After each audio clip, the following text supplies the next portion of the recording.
Buongiorno da Leandro Maggi, buongiorno da Taglio di Po.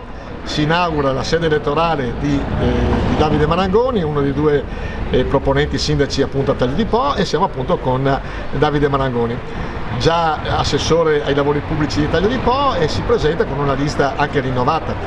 Aspettative di questa lista? Beh, le aspettative sono ottime. Io di natura sono ovviamente ottimista. Sono contento per la lista che siamo riusciti a costruire, perché mixa l'esperienza amministrativa dei 10 anni precedenti più delle nuove persone, insomma, che si sono rese disponibili per mettere in piedi una nuova avventura.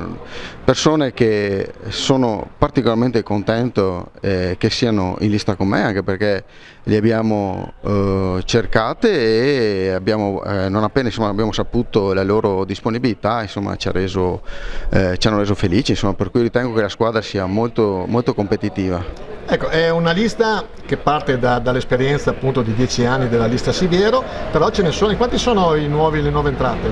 Sì, diciamo che, escludendo ovviamente il candidato sindaco, la lista è fatta di 12 persone, circa la metà è praticamente rinnovata, e quindi completamente nuovi, e tra l'altro anche nuovi della politica. Ecco, voi avete attinto queste nuove entrate nella società civile, nelle associazioni.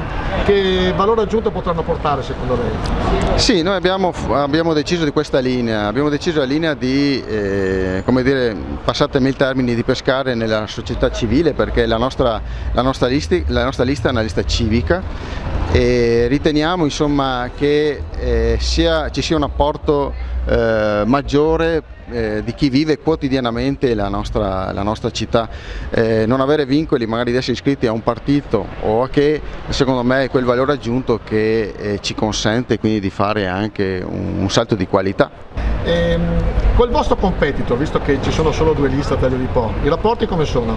Oppure ci dobbiamo aspettare una campagna elettorale un po' aggressiva, o ognuno fa il suo gioco senza esagerare nelle varie critiche, perlomeno da parte vostra?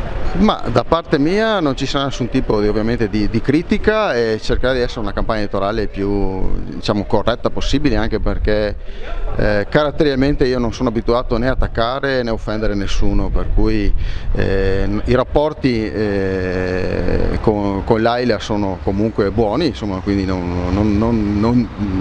godiamo di amicizia, un'amicizia. Speriamo che siete anche parenti poi.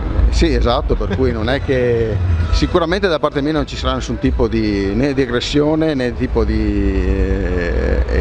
e neanche nessun tipo di, come dire, rendere una campagna elettorale acida. Io penso che i cittadini abbiano bisogno di comprendere bene i programmi delle liste, per cui noi faremo una campagna elettorale tranquilla e fissata solamente sui nostri obiettivi da raggiungere e sulle nostre, come dire, proposte da dare.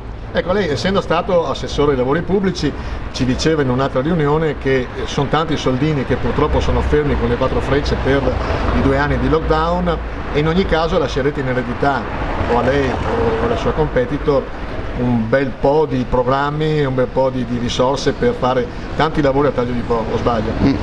No, questo è vero. Rispetto ai 10 anni che ci hanno preceduti, insomma, quando siamo arrivati noi, che avevamo delle questioni economiche abbastanza incombenti e pesanti, adesso sicuramente dopo due anni e mezzo di pandemia, quindi particolarmente anni critici, l'amministrazione, che chi vincerà le elezioni avrà la possibilità, insomma, di gestire un plafond di finanziamenti importante, per cui, per carità, sono già, come dire, finalizzati, nel senso sono già indirizzati nel certo tipo di interventi. Faccio un esempio di Pella Vigor, però insomma, un conto è partire già con delle buone basi, un conto è partire, insomma, con niente. Perfetto, come abbiamo detto l'altro giorno proprio a Portoviro, comunque vada, sarà un successo. Sì, infatti. Speriamo. Speriamo, insomma.